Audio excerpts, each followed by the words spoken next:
Hello, ladies and gentlemen. Sales conferences, workshops. He's a keynote speaker. We see him everywhere. YouTube. Whenever it's talking about sales, sales improvement, he's the professor of sales, leadership at Health IBS. He is highly accomplished professional, speaker, trainer, with over 32 years of experience in sales and sales leadership. Actually, he started his career direct at the age of 19. Today, he's the founder and CEO of the Academy of Sales Excellence. He has trained over 100,000 sales professionals in 5 continents. Well, all that has to be there in 10 minutes window with My Monday Talks. So good morning, people. This is Daniel Tokal. Join me this time to welcome Ramez Helou. How are you, Ramez? I'm wonderful, Daniel. Thank you. Thank you, buddy. Thank you for being here. And because the time is precious and your time is gold, I would love to hear it from you to introduce Ramez to the audience. You know, if somebody would have told me 30 to 33 years ago that one day I'd be speaking and influencing and changing people's lives for the better through the sales profession, I would have told them, you are completely nuts, you're completely out of your mind. At age 18, 19, I was an introvert. I only would speak when spoken to. I never thought that I would be doing what I'm doing today. However, it was through little experiences that got me to discover the micro potential that lay dormant inside of me. And it was the sales profession that allowed me to actually experience and discover my true talents and my true calling in life. Beautiful. I remember you had a lot of posts actually, and in the last videos of yours, you're discussing what it takes to be valuable sales professional, someone who can challenge their customers' thinking rather just simply selling them on features. I had a question here that's like, how do we really challenge our customers' thinking? See, it comes down to the definition of what is selling. See, selling is, we are equals. So it's, I have certain value that I bring to the equation, and my customer has certain value they bring to the equation. If as a sales professional, you are just a yes, sir, I'll do anything and everything you want, right? The customer will actually take us on a ride. They will go through their buying process. They will self-select whichever option that they think is best for them. At the end, what customers buy, they don't buy price, right? They buy the value that your product or service can give them. They buy safety. They buy, if I spend more on this product and service, is it the safer option? Because at the end, when they're spending time and they're spending money, resources, it's because they have not just personal goals, but they also have business goals. So their business goals, what they want to achieve, avoid, or overcome, or potentially achieve. They have certain goals. They want to avoid or fix whatever problems that they have. And then on a personal level, they also want to grow. They want to show their value to their bosses, within the organization.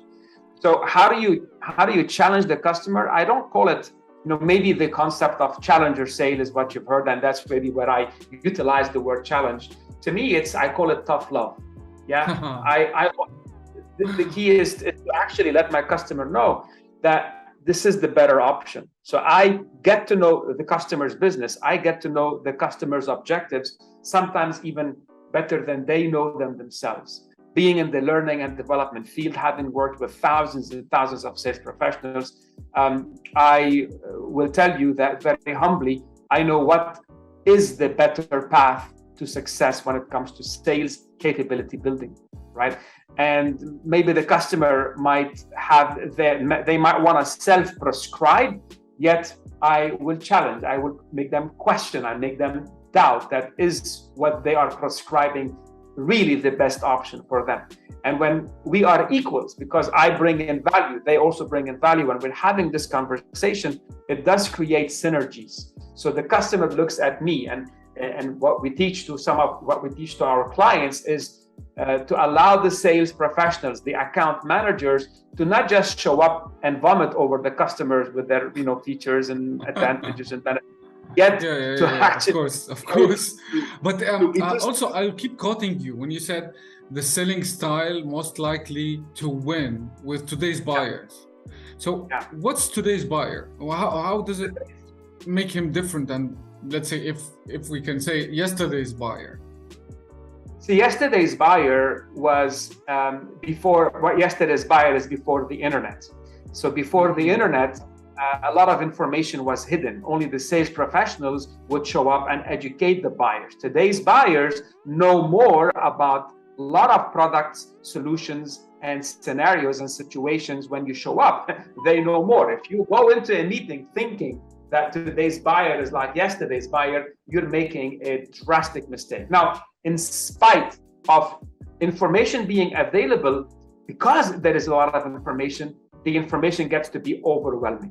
And the true sales professional is there to help cut through the noise, cut through the plethora of information, and be able to link business needs, understand the customer's business needs, goals, and objectives, and actually share with them what is best, what works best in certain scenarios, because they've been there, done that, and that's what they're doing on a regular basis. So you're saying that they will search you before you even meet them. So to get they do research, they understand what solutions are available. So if you're selling, let's say, automation, if you're selling softwares, if you're selling let's say construction material, even they will be educated about the features even of their research, and not only you as a seller. They will know more about, maybe sometimes know more about the product than the sales guy. Absolutely, they would know more. So they have done a lot of research, right? If companies or if the people involved in the buying process have worked with other organizations, they might actually have experienced the solutions of the competitor. So now you need to be able to differentiate. You need to be able to say, okay, I know that solution. Let me stop you here, because I'm still, I don't know what's with me, and I'm still quoting you. When you are saying selling is to proactively add value to someone. Right. I like the proactively, and is it like something that you need to, if you go to a customer who has all the information about you, about the product, about the feature, it's challenging. It's not easy. You have to come up with something new to make this meeting worthy, right? So how do you enrich every meeting? So just as the customer is researching your solution, you engaging with customers, you do your own research about the customer's business, the customer's industry, the customer's customers. You understand their consumers, you understand options that their customers have available to them. So if I don't go buy from X company, which is the customer that maybe is searching for their solution, for my solution, where else would I go? And would I be able to help that customer differentiate, right? So I'll tell you, a lot of my clients are in the food manufacturing and food distribution, and they sell to a lot of hotels and restaurants and catering companies and cafes, right? So if I am gonna sell a certain, let's say, sauce, a certain dressing, or a certain, today, a healthy item, vegan, whatever you wanted, gluten-free. Right? So if today, I'm just gonna throw at you a market like the Saudi market, where I came back from doing a field visit, field observation. I go out with a salesman, with his manager, and I'm observing the coaching process, because they've gone through our courses, and I'm making sure that it's actually authentic and they're getting value. So when I was with them at a certain client, I heard the salesman using what I've taught them. We talk about researching the 5 C's, and the salesman is asking the client, have you noticed what are the needs of your clients? And he said, well, the customers is becoming a little bit more picky on health. He said, what percentage of customers are looking for healthy items? And the client said, man, it's more than 50%. So half of my customers are becoming picky. See, this is very important. If you go in and this is a surprise, it's like, oh, 50%. If you don't know that today's consumers, as a matter of fact, as a result of COVID, research shows that the Saudi consumer, more than 50% of Saudi consumers, it's written, it's documented in multiple publications, showing that 50% are looking for healthier options. 50% are looking for options that are that help them boost their energy, their immune system, and so forth. If I did not know this, if I go to a restaurant that has a, let's say, options that are, and by the way, I'm raising my hand now, it's going to show up that my hand is being raised, right? Let me just lower my hand here. Hold on, lower hand. You can lower my hand, right? So if I am if I don't know that the customers are looking for that my customers are looking for healthier options, I might, let's say, miss out on an opportunity to bring value to my customers because I don't know. So the principal companies, who are selling these new innovative products, there is a reason why they're spending millions and millions of dollars building these innovative ideas. And then the seller goes to the buyer, and the buyer says, no, give me the better discount, better price. But that has nothing to do if I'm selling vegan mayo, vegan cheese, vegan something. And today we know that people, although that is 6-7% of the population are vegan, but there's something called flexitarians. Flexitarians are people that are choosing to be vegan, choosing to eat less meat, choosing because they know less meat is better for the environment, less meat is healthier, less meat. So there is 50 or 60+% of the population is flexitarians. If I don't know this, if I don't bring this insight to my customer, guess what? There's no value in me being there, because then the client is going to want to commoditize the offering, and then it's not about how much you pay for the vegan mayo, for example, or the vegan cheese. It's how much can the client be charging for the sandwich, but more important, how will this distinguish them? How would this? Okay, I let would me say, just drive in a different direction. We are already exceeding time, but I have 2 more questions, and I have to ask you about it. Yeah. Sorry to stop you there. In many occasions, when you were a speaker or you are hosting for great minds and sales professional like Brian Tracy, what do you say about selling? Is it something like a skill we learn? Is it something like once we conquer, we need no more training? And one last question is that, like, selling, is it something that varies by time as a skill? Too many questions. So stick with one question at a time. That's one of the... All right. So in general, I would like to focus on the last one. Like, is it selling varies by time? Of course, selling has evolved over time. So when I learned how to sell knives back in 1989, I learned a certain way of selling, and then I started building certain knowledge and skills that allowed me to then move from B2C to B2B, from B2B to B2G, business to government, or many other different types of selling that actually exists within this world. So there is research.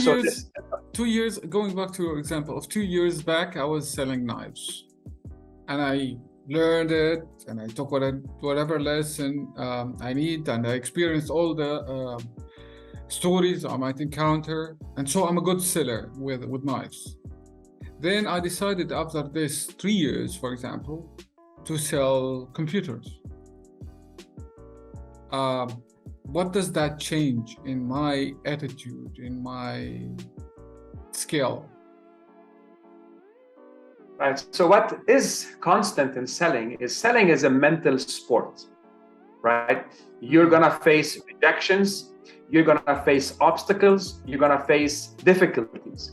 So choosing to succeed selling knife overcoming rejections, objections, difficult times, ups and downs. I mean, 2 years ago, imagine, before COVID, we sold knives face to face. Imagine during COVID, people had to learn how to sell knives over Zoom because they couldn't meet the client, and yet they had to so there was a way that got refined and helped people to achieve that. Right. So selling is what selling taught me, and what today the sales profession, if you are a successful sales professional in selling knives, you have some fundamentals in place, which are a lot of attitude, mindset for success, a never give up attitude, an overcome objection, rejection, don't take things personally, and a continuous learning mindset, right? So today, if I sold knives successfully prior to COVID, and then COVID came, and I would just sit there and say, well, now I can't visit clients, right? As a matter of fact, I can visit more clients because I don't have to drive. I don't have to waste time. So I can actually do more face-to-face time if I'm efficient. So selling, the mindset and attitude of sales success are quite transferable if you are good in one industry versus another. Now, what is not transferable is, if I'm good at selling knives, can I become good at selling food? The answer, if I don't know food, I am gonna be useless. It's not just the food, it's the industry of food, where food is used, how food is used, how is my food different than other items. So I need to know what I call the PICS formula: product knowledge, my industry knowledge, my competitor knowledge, and then I add my sales knowledge to it. And with a lot of organizations that I work with, right, they think just having sales knowledge is sufficient, which is nonsense. Because people say, hey, I brought the salesman who has 10 years experience, but he hasn't brought me a single sale yet.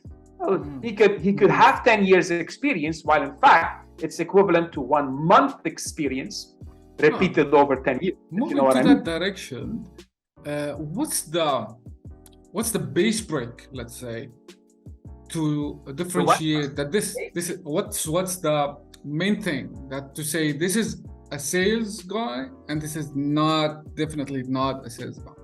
What's the base break? If I say the basic first step that is differentiating, this is a good sales guy, this is not.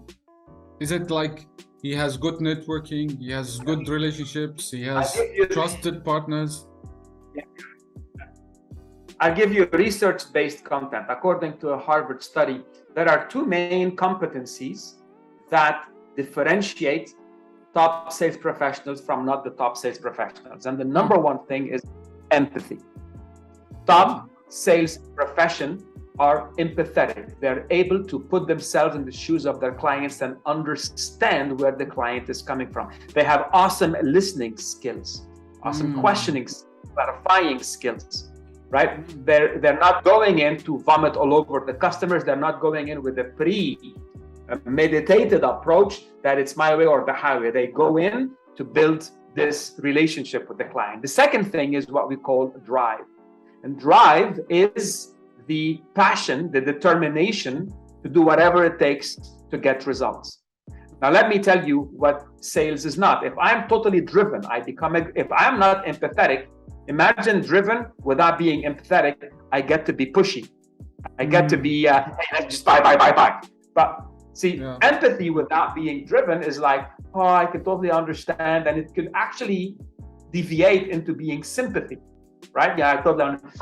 But empathy and drive is, I totally understand. 1 second, what do you want to achieve? If you continue this way, what will you get that? Well, you know what? I can show you a few examples of how people did 1, 2, 3 and achieved this. Is this outcome important for you? Well, I recommend this. Is that what you're looking for? Do you feel this would help you? Great, let's go ahead and move this. Would there be any reason that's stopping you from taking specific actions? How do we help get to the bottom of it so that you can start getting the results that you want to get?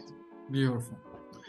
Well, that concludes our time. But one last thing, if you would like to use this opportunity to have the mic and address this to the audience of anything related to sales, like when should I think that my team needs training now? For example. Look, you asked me a question before about selling, if I know selling, would I stop learning about selling? And again, as I said to you before, selling is a mental sport. And if you look at the word sport, right, any sport that you stop practicing, what's going to happen? Yeah, you will. So to me, when muscles will fade. Muscles will fade. And the thing is, you don't know what you don't know.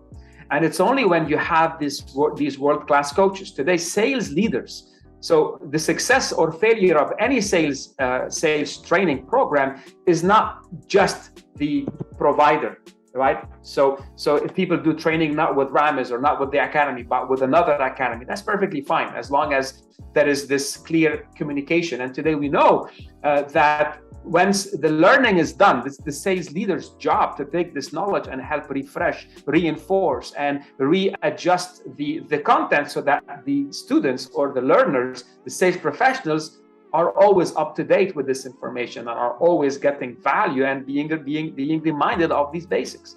So again, we have as an academy, we've launched what we call kind of like a sales training as a service, where on a yearly basis, people get to engage with learning a certification program, a systematic selling strategies. But once the program is done, which is a 12-week process, imagine if it stops, right? No, you just gotta keep engaged. So we have practice sessions after practice session after practice session, which allows the learner to pay back their investment many times over, because of how they're going to keep evolving and refreshing these basic principles moving forward. And if people want to learn more, they can reach out to us at theacademyforsales.com.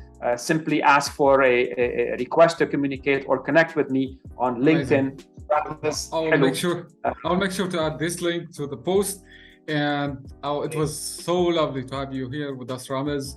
And I know sales and training is a big subject to be squeezed in 10 minutes interview, but this is what I try to target. So thank you very much. It was so lovely to have you. And thank you everybody for attending this episode of Monday Talks. For the full episode, you can see my channel on Monday Talks YouTube. See you there. Bye-bye, Ramez.